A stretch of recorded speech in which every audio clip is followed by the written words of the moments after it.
Imagine a place where winter lasts 9 months of the year, where the air is so cold that boiling water thrown from a cup turns into icy mist before reaching the ground, where metal freezes the skin in seconds and your breath turns into frost on your eyelashes.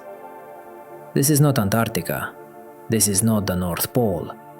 This is Yakutia, the coldest region on the planet where people permanently live. Today we travel to the village of Oymyakon, officially recognized as the coldest inhabited place on Earth. Here the temperature drops to minus 70 degrees Celsius. Here live people who have learned to survive in conditions where nature does not forgive mistakes. Oymyakon is located in the Sakha Republic, more than 6,000 kilometers east of Moscow. This is a tiny village with a population of about 500 people, but its name is known all over the world. In 1924, a temperature of minus 71.2 degrees was recorded here. This is an absolute record for settlements in the Northern Hemisphere. Local residents say that on particularly frosty days, you can hear a strange sound.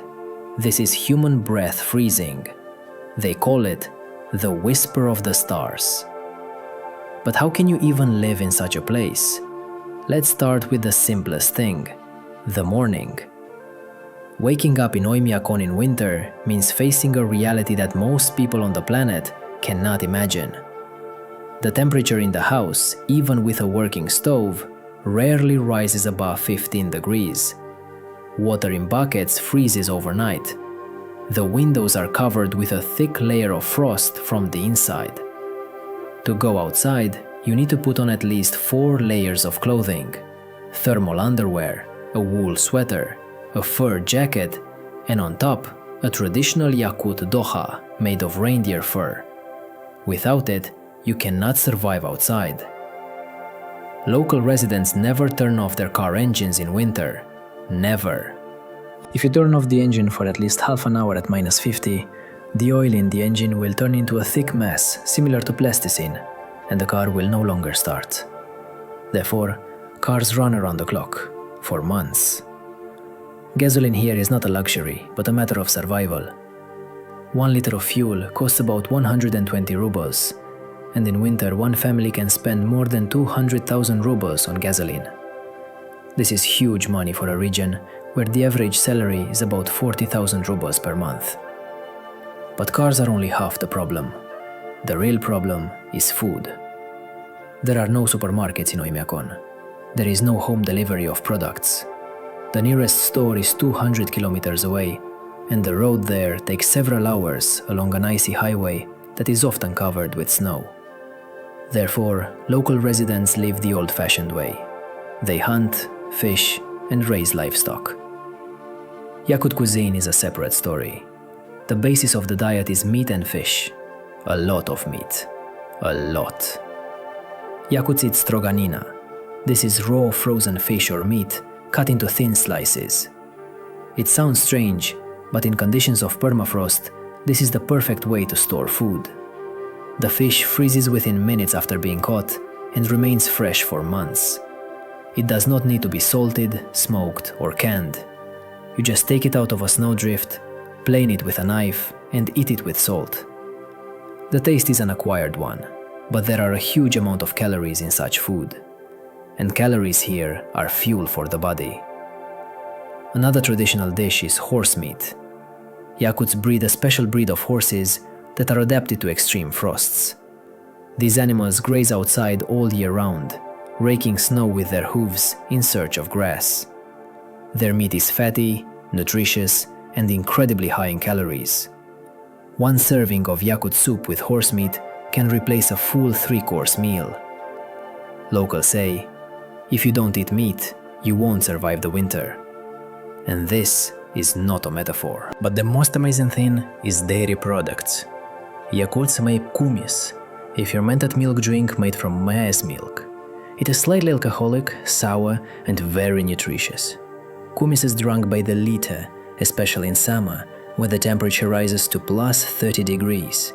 Yes, you heard right. Yakutia has heat. The temperature difference between winter and summer can reach 100 degrees. This is the largest temperature contrast on the planet. Now let's talk about how children are raised here. Schools in Lemyakon work even in the most severe frosts. Classes are cancelled only if the temperature drops below minus 55 degrees. Below. Imagine, a child aged 7 goes to school at minus 50. The journey takes 10 minutes. During this time, you can get frostbite on your face if you do not cover it with a scarf. Therefore, children here from an early age learn the rules of survival. Do not breathe through your mouth. Do not take off your mittens. Do not stay outside for a long time. Interesting fact, there are almost no playgrounds in Yakutia. Not because they are not built, but because metal swings and slides at minus 40 become deadly dangerous. If you touch it with your bare hand, the skin will instantly freeze. There have been cases when children lost fingers because of such games. Therefore, in the winter, children play at home or in special heated rooms. What about health? Oddly enough, local residents get colds much less often than residents of central Russia. Why? Because at extreme frosts, viruses simply do not survive. The air is so cold and dry that most bacteria die instantly. But here there is another problem: frostbite and hypothermia. Every winter, dozens of people with serious frostbite are admitted to hospitals in Yakutia. Sometimes fingers, ears, and noses have to be amputated. This is the price of living in the coldest place on Earth. But despite all the difficulties, people here do not just survive, they live a full life. They fall in love, get married, have children, celebrate, laugh. Yakutia has its own holidays, its own traditions, its own culture. One of the most important holidays is Isyakh. This is the Yakut New Year, which is celebrated in June, on the day of the summer solstice. People gather in huge clearings, put on national costumes, dance the traditional Oso-Ohai dance, drink kumis, and thank the spirits of nature for warmth and light. Another amazing thing is Yakut baths. Yes, you understood correctly. In Yakutia, people steam in baths even at minus 60. Moreover, after the bath, local residents run outside and rub themselves with snow. The temperature difference is more than 100 degrees in a few seconds. For an unprepared person, this can end in a heart attack. But Yakuts have been doing this since childhood, and their body is adapted to such extreme loads. Now about work. What do people do in such conditions? The main professions are reindeer herding, hunting, fishing, and mining. Yakutia is one of the richest regions of Russia in terms of reserves of diamonds, gold, oil, and gas. Here is the famous Mir diamond quarry, one of the deepest open-pit mines in the world. Its depth is more than 500 meters, and its diameter is more than a kilometer. Working there is a separate kind of heroism. The temperature at the bottom of the quarry in winter can drop to minus 60, and the wind is so strong that it knocks you off your feet. Salaries in the mining industry are high, from 100 to 200,000 rubles per month. But money is spent quickly here. Everything is expensive: food, clothing, fuel, utilities. A kilogram of apples can cost 300 rubles, and in winter, all 500. Milk, bread, vegetables, everything is imported, and prices for them are 2 to 3 times higher than in Moscow. But there are also those who live the old-fashioned way: reindeer herders. These are nomads who move around the tundra all year round with herds of reindeer. Their life is constant movement. They live in chums, traditional dwellings made of reindeer skins. Inside the chum, a stove burns and the temperature is maintained at plus 10 to 15 degrees. It sounds cold, but for the tundra, this is warm. Reindeer herders eat reindeer meat, drink reindeer milk, wear clothes made of reindeer skins. Reindeer for them is everything: food, clothing, transport, source of income. One of the biggest problems for reindeer herders is wolves. Packs of wolves attack herds, killing several dozen reindeer per night. Reindeer herders are forced to be on duty around the clock, scaring away predators with fires and shots. This is dangerous work, and every year several people die from wolf attacks or from hypothermia. Another danger is white nights and polar nights. In winter in Yakutia, the sun rises for only 3 to 4 hours a day, and in some areas it does not rise at all. The polar night lasts several weeks, and all this time people live in complete darkness. This greatly affects the psyche. Depression, insomnia, apathy are frequent companions of the inhabitants of the north. To cope with this, people take vitamin D, use special daylight lamps, and try to communicate more with each other. In summer, the situation is reversed. The sun does not set for 20 hours a day. White nights are beautiful, but also difficult. The body does not understand when it needs to sleep, and people suffer from insomnia. Children do not want to go to bed because it is light outside, like during the day. You have to cover the windows with thick curtains and create an artificial night. But despite all the difficulties, the Yakuts are an incredibly hospitable people. If you come to Yakutia, you will definitely be invited to the house, fed, given kumis to drink, and told hundreds of stories. It is not customary to refuse help here, because in the conditions of the north, mutual assistance is not just a tradition, it is a law of survival. If a person gets into trouble on the road, he will definitely be helped, because tomorrow you can be in his place. There is another interesting tradition in Yakutia, the cult of fire. Fire here is not just a source of heat, it is sacred. Before lighting a fire, Yakuts ask permission from the spirits. They never throw garbage into the fire, never spit into it, never step over it. Fire is respected and feared, because in conditions of extreme cold, fire is life. Without fire, you will not survive even one night. Let's talk about housing. How are houses built in a place where the ground is frozen to a depth of several hundred meters? This is a separate engineering challenge. In Yakutia, there is no concept of a foundation in the usual sense. You cannot dig into permafrost, it is like concrete. Therefore, houses are built on stilts, thick wooden or metal poles that are driven into the ground to a depth of several meters. The house literally hangs above the ground. This is done so that the heat from the house does not melt the permafrost. If the ground melts, the house will simply sink and collapse. All communications, water, sewage, heating, are laid above ground. You can see thick pipes running along the streets, wrapped in insulation. This looks unusual, but this is the only way to prevent pipes from freezing. Despite all the precautions, pipes still freeze regularly, and people are left without water for days or even weeks. In such cases, water is delivered by trucks, and people store it in barrels and buckets. Electricity is also a problem. Power lines often break under the weight of ice or from strong winds. Blackouts are a common occurrence. Therefore, almost every house has a backup generator and a supply of fuel.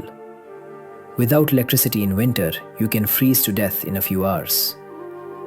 Now let's talk about transport. How do you move around in such conditions? In winter, the main roads turn into ice tracks. There are no asphalt roads in the usual sense, they would simply crack from the cold. Instead, winter roads are used. These are routes laid directly on frozen rivers and lakes. Yes, you heard right. Cars drive on ice. The ice thickness reaches 1.5 to 2 meters, and it can withstand the weight of heavy trucks. But this is still dangerous. Every year there are cases when cars fall through the ice and people die. There is another unique phenomenon in Yakutia, the Road of Bones. This is an unofficial name for the Kolyma Highway, which connects Yakutsk with Magadan. This road was built by prisoners of the Gulag in the 1930s and 40s. Thousands of people died during its construction, and according to legend, their bones were used as part of the road foundation, hence the name. Today, This is one of the most dangerous roads in the world. It stretches for more than 2,000 kilometers through taiga and tundra, and in winter, it turns into an icy hell. There are no gas stations, no service stations, no settlements for hundreds of kilometers. If your car breaks down, you can freeze to death before help arrives. But despite all the dangers, people continue to live here. Why? Some were born here and do not know another life. Others came for work. Salaries in the north are higher than in central Russia. Still others simply love this land. They love the endless white expanses, the silence of the taiga, the northern lights that light up the sky in winter. They love the feeling of freedom that you experience when you are surrounded by wild, untouched nature. Yakutia is also home to unique animals that are found nowhere else in the world. For example, the Yakut horse. This is a small, shaggy horse that can survive at temperatures down to -70. Its wool is so thick that it resembles a bear's fur. These horses do not need stables. They live outside all year round. They feed on dry grass, which they dig out from under the snow. Yakut horses are incredibly hardy and strong. They can carry heavy loads over long distances without getting tired. Another unique animal is the Yakut cow. This is a special breed of cattle adapted to extreme cold. Yakut cows are smaller than ordinary cows, but their milk is much fatter and more nutritious. 1 liter of Yakut milk can replace 2 liters of regular milk in terms of nutritional value. These cows also live outside all year round, and their wool becomes so thick in winter that they resemble bison. And of course, reindeer. Reindeer are the main wealth of the northern peoples. They provide meat, milk, skins, antlers, which are used in medicine, and are also used as transport. Reindeer can run through deep snow where no car can pass. They are unpretentious in food and can survive on moss and lichen. For the peoples of the north, reindeer are not just animals, they are family members. Now let's talk about the spiritual life of the Yakuts. Despite the fact that most Yakuts are officially Orthodox Christians, many still adhere to ancient shamanic beliefs. Shamanism in Yakutia is not a relic of the past, it is a living tradition. Shamans are respected and feared. People turn to them for help with illnesses, family problems, and before important events. Shamans conduct rituals, communicate with spirits, predict the future. This may sound like superstition, but for the Yakuts, it is part of their worldview.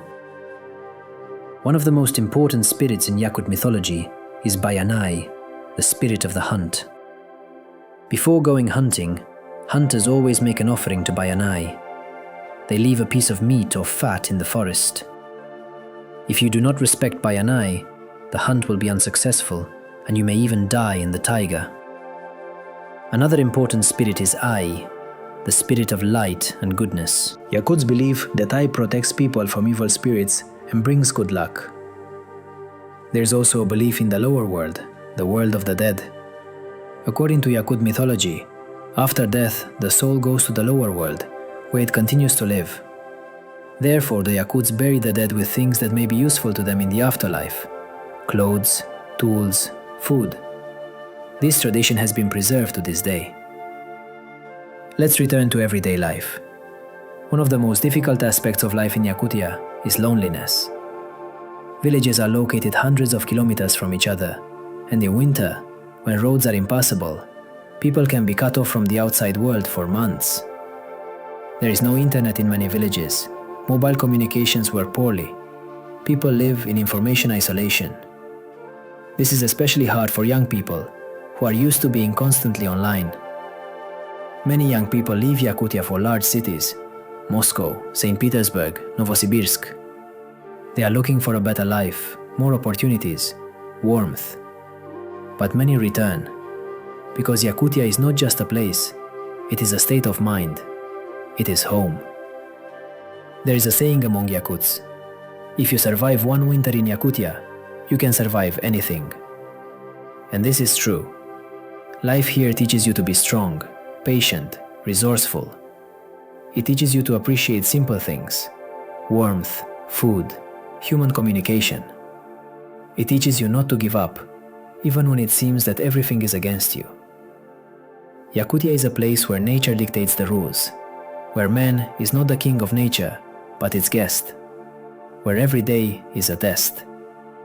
But it is here that people understand the real value of life.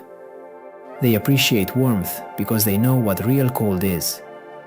They appreciate food because they know how hard it is to get it. They appreciate each other because they know that you cannot survive here alone. This is Yakutia. This is Frost Frontier. This is the place where the strongest people on the planet live. People who have learned to live in harmony with nature, no matter how harsh it may be. People who know that life is not about comfort, but about survival, about family, about community. People who will never give up, no matter what challenges they face. And if you ever get a chance to visit Yakutia, do it. You will see a world that most people cannot even imagine. You will meet people whose strength and resilience will inspire you. You will understand that the limits of human endurance are much wider than you thought. And you will return home with a new understanding of what it means to be alive. This is Frost Frontier. Welcome to the edge of the world.